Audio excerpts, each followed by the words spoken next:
ऐसा लग रहा है जैसा साउथ अफ्रीका इंडिया टूर पे सिर्फ अपना रिकॉर्ड बनाने के लिए ही आया हुआ है। पहले टेस्ट मैच में क्लीन स्वीप 2-0 और आज सेकेंड ओडीआई में उन्होंने अपना बेस्ट चेजिंग रिकॉर्ड बना दिया है out of South Africa, that too against India. और अगर आपको याद हो तो पहला ओडीआई भी ऑलमोस्ट वो जीत ही चुके थे, क्योंकि अगर उस दिन मार्को यानसन अगर 2 ओवर और रुक जाते या फिर 2 या 3 बाउंड्रीज और लगा देते तो भी मैच बन गया था और वो लोग जीत जाते। उस दिन भी आप 350 डिफेंड कर रहे थे और आज भी आप 360 डिफेंड कर रहे थे। तो इट प्रूव्स कि वो लोग मार्जिनली उस दिन हार गए थे और आज उन्होंने उसकी प्रिपरेशन करके आए थे और वो आज जीत गए। रिजल्ट्स आपके सामने हैं और कहीं ना कहीं इसमें इंडिया का ही हाथ है, इंडिया ही उनको प्लेटर में रख के दे रहा है। चलिए पहले सेकेंड ओडीआई की बात करते हैं। हमारा शुरुआत अच्छा रहा बैटिंग का, चलिए 1-2 विकेट गिर गए बट देन ऋतुराज कॉन्ग्रेचुलेशंस, बहुत अच्छा खेला, क्योंकि जो उसका यूजुअल पोजीशन नहीं है वहाँ पे आके सेंचुरी करना बहुत बड़ी बात है। और Virat Kohli the GOAT, we are used to it now, him scoring centuries after centuries and we clapping for him, so nothing new in that. But उट पार्टनरशिप के बाद जैसे ही दोनों back to back centurions out हो गए, अनफॉर्चुनेट था कि दोनों ही एक्सेलरेट करना चाहते थे और रन्स जोड़ना चाहते थे, पर वो हुआ नहीं। वो होता है कभी कभी, बट वो जो मोमेंटम हमारा टूटा उसके बाद हम वो कभी भी रिकवर नहीं कर पाए। सो बेसिकली अगर आप देखें तो in the 40th over India was almost 290 और वहाँ से हमने जहाँ पे फिनिश किया है वो सिर्फ 360 के आसपास। So hardly 70 runs got added in the last 10 overs.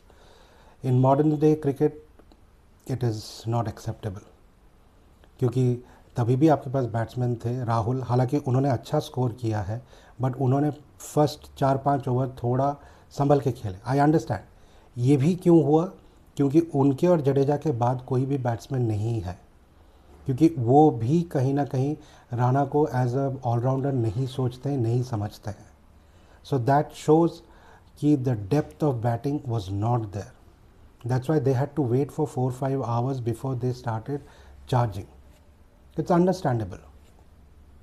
Anyways, now coming back to the second phase of it, second innings, that is our bowling and fielding. पहले फील्डिंग तो बहुत ही ख़राब किया इंडिया ने। अगर मैं देखूं तो पिछले कुछ महीनों से, 1-1.5 साल से इनफैक्ट, अगर आप देखें हम लोग T20 भी खेल चुके हैं, एशिया कप भी खेल चुके हैं, चैम्पियंस ट्रॉफी भी खेल चुके हैं, सब में कहीं ना कहीं अगर आप देखें फील्डिंग बहुत ही एवरेज रहा है। I don't know why it has kind of dropped quite a bit.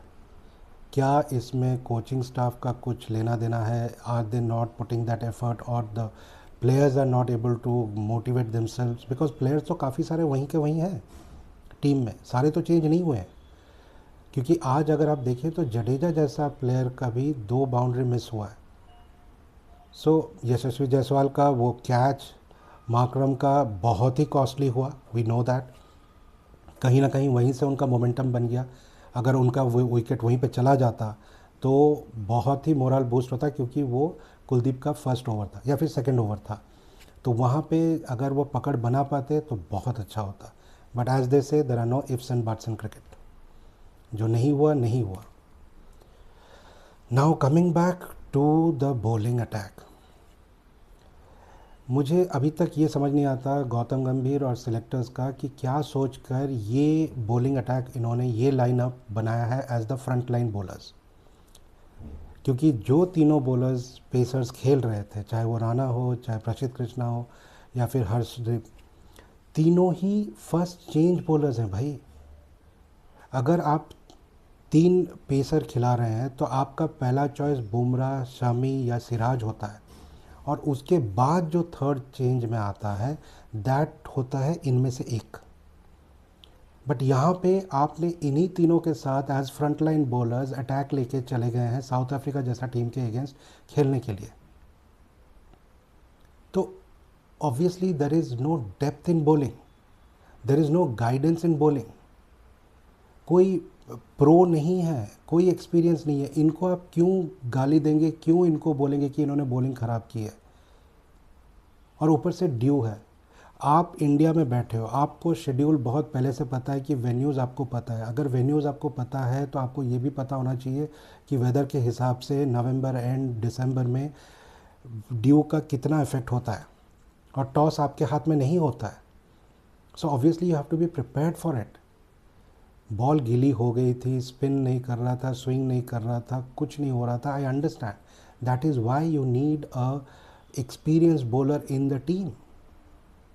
क्योंकि सिर्फ स्लो बॉल करना जैसे ही आपने शुरू किया तो कहीं ना कहीं आप प्रेडिक्टेबल हो गए, और बैट्समैन भी कहीं ना कहीं एडजस्ट हो गया कि चलो हर दूसरा बॉल स्लोअर बॉल डाला जाएगा, बाउंसर डाला जाएगा, और हम उस हिसाब से खेलेंगे। और उन्होंने वही किया, क्योंकि इनके पास कोई ऑप्शन ही नहीं था बॉलिंग करने का कि यॉर्कर मारेंगे, पेस करेंगे, क्योंकि बॉल एक ग्रिप नहीं हो रही है, ऊपर से इनका दिमाग हिला हुआ है क्योंकि इतनी मार पड़ रही है। I know it's easier said than done, but somewhere there has to be a balance. ये मैंने अपने हर वीडियो में बोला है since the squad has been announce, कि इसमें क्या सोच के सिलेक्टर्स ने ये टीम सेलेक्ट किया है to play against such a mighty team like South Africa, जहाँ पे 8वें 9वें बैट्समैन तक उनके बैटर हैं। उनका तो टेल एंड है ही नहीं, उनका टेल ही नहीं है। क्योंकि आप देखिए आज महाराज आए हैं बैटिंग करने के लिए, आप उनको एक तरफ रोक नहीं पा रहे हैं। He is taking run at his own will, महाराज। पर जहाँ पे हमारा आप क्या बोलें, हमारे जितने भी बॉलर्स हैं, can you expect them to score last 50 runs and win match for you? I don't think Kuldeep या फिर हर्षदीप या फिर कोई भी इनमें से, I mean nothing against them, but somewhere I don't see our players having that impact, that passion to score. अगर आप देखें उनका हर एक बंदा जो भी आया है, अगर 20 बॉल खेला है तो वो 30-35 करके गया, अगर 35 बॉल खेला है तो 50 करके गया है।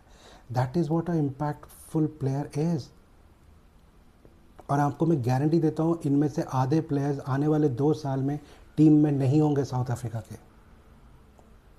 सो somewhere our selection for bowlers, for the kind of team formation we did is not right.